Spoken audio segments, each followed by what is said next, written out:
Welcome to Cannon Full of Money Venture Hatchery, where we run a venture capital incubator accelerator program, and our mission statement is that we only fund terrible startups.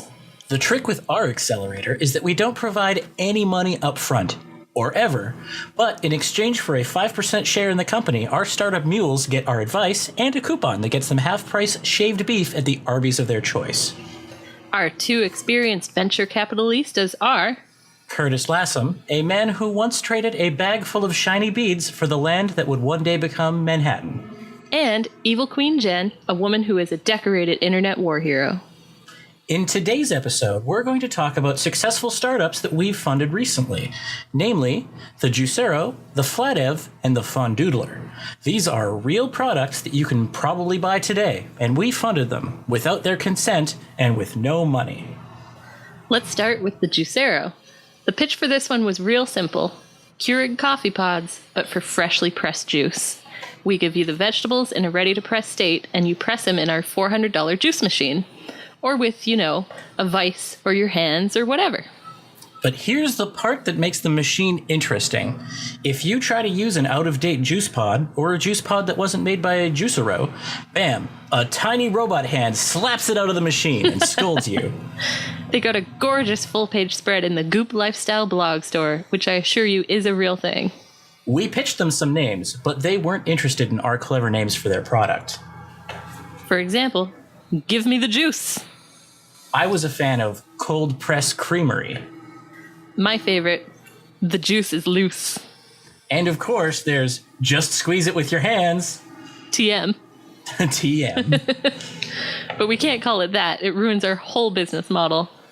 Okay, let's talk about pivot opportunities. What else could you do with an Internet of Things enabled home press? Well, they could sell bags full of olives and let people press their own artisanal olive oil just before making their salads.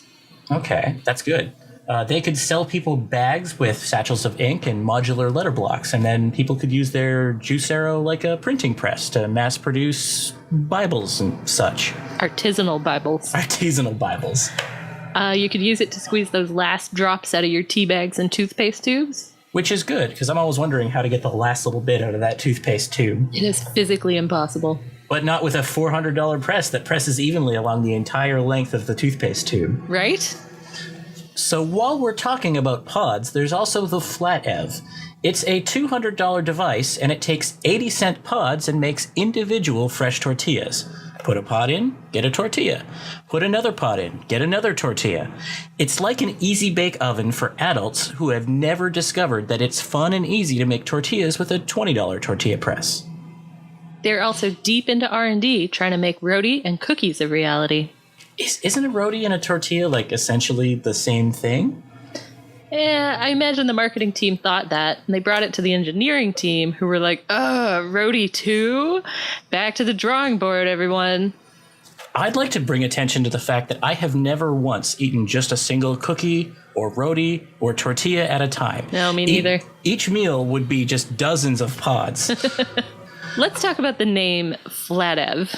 Flatev? Flatev? Flatev? What is this? Flatever.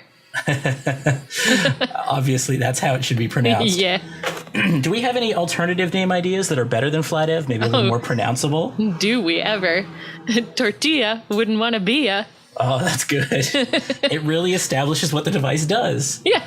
Okay, so here's an idea. What about Cookie Monster? I think that the Flatev buries the lead with its whole tortilla thing. Oh, definitely. Like, a machine that makes tortillas, nobody wants to buy that. But a machine that will pop out a fresh cookie on demand... Shut up and take my money. That's the money right there. And then also it can make tortillas. You can make tortillas in your cookie machine, not the other way around. I totally agree. Cookies are where it's at.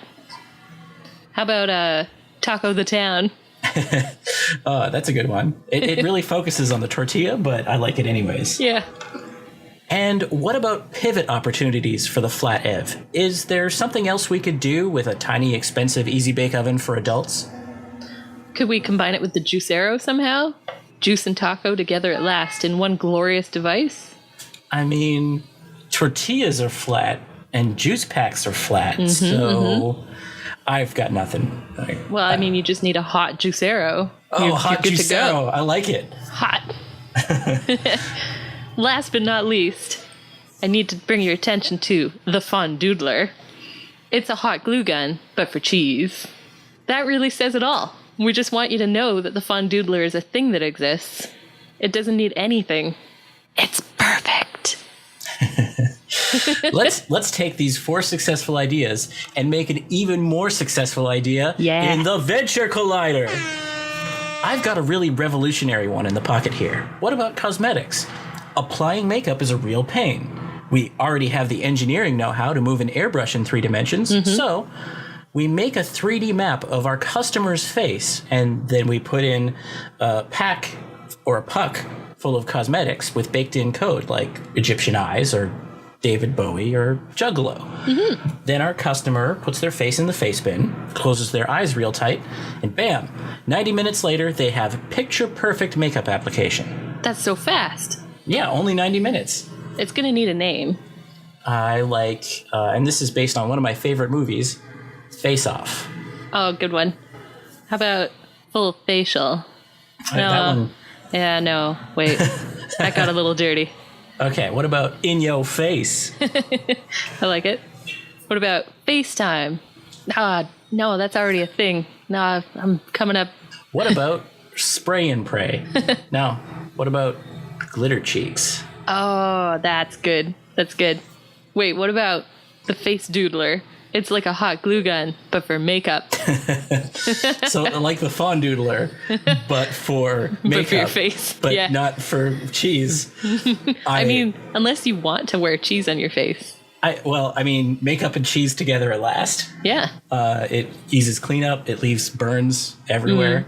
Honestly, I think that's a slam dunk. We should abandon this whole plan and just go with the Face Doodler. You're right. But I really liked Glitter Cheeks. This also leaves room for follow-up products because, you have to get that makeup off your face. How about the unfaced? So isn't that just like the face cloth? As someone who wears makeup, no, that crap does not want to come off. So it's more of a very specific pressure washer. Pretty much, but with highly corrosive chemicals. Oh, being a woman sounds terrifying. We don't talk about it. Okay, this week we are funding Glitter Cheeks. It's obviously the best idea, and the rest of the ideas were already funded mostly by other people. Yeah. So they don't need our money, and you can buy their products already. So that's it for today. Now, we've got pitches for days here at Cannon Full of Money Venture Hatchery, but if you and your friends have a startup idea that was just too ahead of its time to get funding anywhere else, you should tweet at me, @EQJ, on Twitter. Or at me, @CLassam. We look forward to hearing from you. Bye-bye.